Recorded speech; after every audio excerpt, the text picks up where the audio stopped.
This here doesn't belong. Let's leave it hanging. And today, I'm gonna teach you how to make the most dangerous dessert I've made in a long time, because it only has 3 ingredients. It doesn't have flour, it doesn't have sugar, and when you try it, you won't want anything else.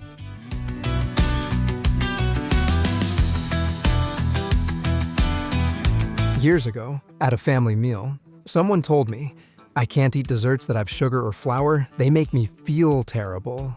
And I thought, is there really no cake that's just chocolate, plain and simple? And that's how my little obsession started. I was looking for a soft texture, almost like a mousse, but that could be sliced, something that looked elegant. But I didn't want to have to add anything else. And after a lot of testing, I've achieved the result. You're going to need 4 eggs, 130 grams of chocolate, and a tub of cream cheese. If the Philadelphia type cheese works for you to melt the chocolate. If you want to do it faster, it's best to chop it up. So, take a sharp knife and cut it into pieces. Although you could leave it in bigger chunks just by breaking it with your hand. After melting it directly in the microwave, I think the texture turns out better when you do it in a double boiler. And since it's super easy, that's how I make it. I just put all the chopped chocolate into a saucepan and even use the powder that's left stuck on the board. Nothing goes to waste here. We take the small saucepan and place it inside another slightly bigger one that already has hot water in it. Everything on low heat, so the warmth slowly transfers to the chocolate, little by little. You have to keep stirring, moving it around and waiting. Use whichever chocolate you prefer. My recommendation, if you want a really strong flavor, is to use one with 70% cocoa. Since it doesn't have any sugar, we need to choose a chocolate we really like, because that's gonna be the entire flavor. When it starts to heat up, keep stirring it, and you'll turn all of this into a shiny, delicious chocolate sauce. And in just a few minutes, done. We melt the chocolate slowly, and that's it. No rush. You can't work with chocolate if you're angry. Once you have it, you can take it off the heat, or leave it here on very low heat while you get ready. The rest of the ingredients are 3, do you remember? The next one is cheese. I call it cream cheese, or spreadable cheese, what do you call it? The thing is to put a whole package, that is, a tub, about 300 grams, in a large bowl, separating egg whites from yolks. The magic begins today. Here go the 4 yolks. And now we mix the cheese with the yolks. First, you pierce the yolks, and then use a spatula. Like this one you see here, which you also call a spatula, scraper, or whatever you want. You keep stirring it until it becomes pasty. Don't beat it really hard, just mix. After stirring it a few times, you'll see how the cheese absorbs everything. And that's where you're gonna add that chocolate we just melted, okay? The truth is that at first it seems like nothing is happening. But now the interesting part begins. You're going to keep stirring it until the cream you prepared with the egg yolk and cheese starts lowering the temperature of the chocolate sauce. And that way, they even out and mix together, forming a single chocolatey cream. Don't believe me? Well, watch closely, because this goes fast. Really fast.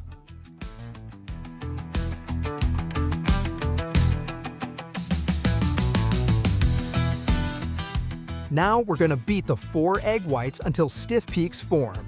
We've already used the yolks. Now it's time for the whites. A large bowl, electric beaters, and let's go at it until they turn whitish and foamy.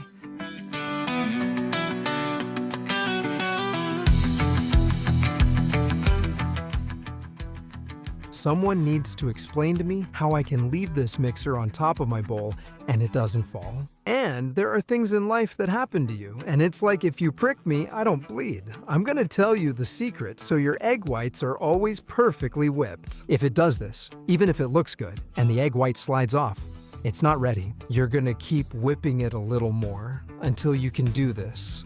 Turn the bowl upside down, and the whipped egg whites don't fall out. And now we're going to mix them with the chocolate. So here I have the bowl of chocolate, and I'm gonna give it one last stir.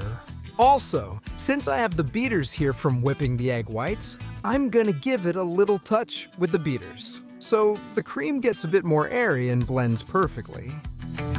It hadn't dissolved before, but now you really beat it well, using the old-fashioned way and more beaters. And after making sure of the texture, we're gonna mix everything together since we're almost done. Put the cream in the bowl where we have the egg whites. Stiff peaks. You can do it little by little, but it's not necessary. If you do it gently, just add the cream inside gently, using a spatula to get every last drop. And now, let's mix. But make sure to use gentle folding motions so it comes together without losing texture. Do you know how? Just like this, from the bottom up, gently turning it over. Some things work much better when done gently. If you mix it gently, you won't lose the bubbles, and it'll turn out fluffier. You can also add it in parts so you're less afraid of it breaking, but you can just do it like this, just slowly.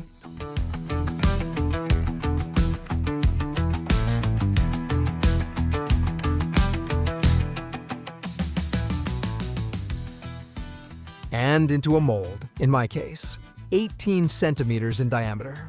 As you can see, I put a little butter and parchment paper on it, both on the bottom and on the sides. That's my trick to make it stick, and that way, I make sure it will come out perfectly.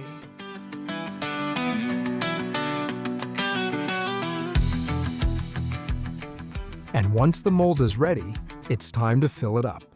We pour the cream on top. No big deal.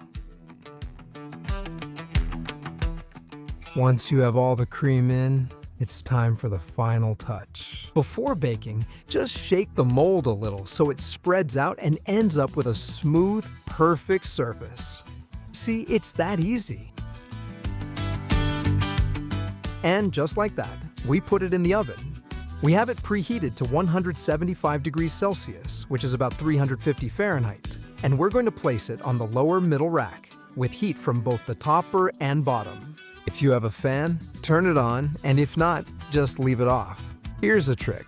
Bake it for 30 minutes, then take it out. But you're going to put it back in again. But first, place a tray with enough water so that it reaches about halfway up the mold. This will guarantee a moist and perfect texture. And now, we cook it for another 30 minutes, just like that. 30 minutes first, and then another 30 minutes, using this bain-marie effect. And once you have it, well, you might feel like taking it out and serving it right away. But if you want to guarantee a fantastic result, you take it out of the mold again, remove the tray, and put it back in the oven. This time with the oven turned off, and let it rest there for half an hour. This resting period with the oven off keeps it from getting compressed and makes it come out completely even.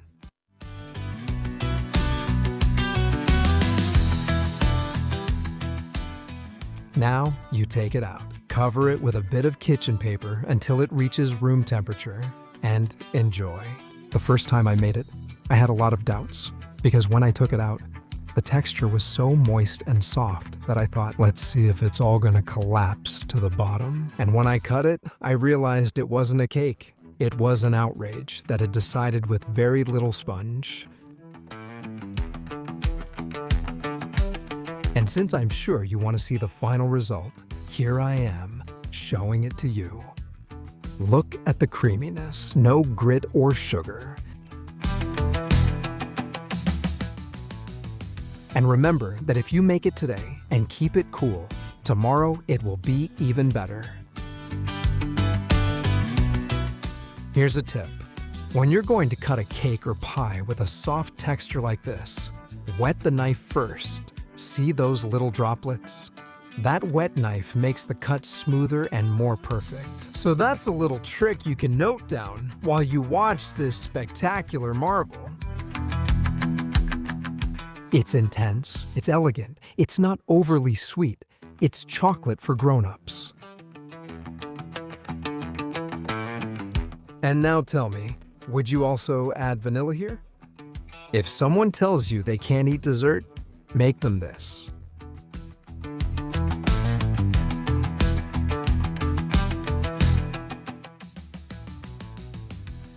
And sometimes, fewer ingredients means more excitement.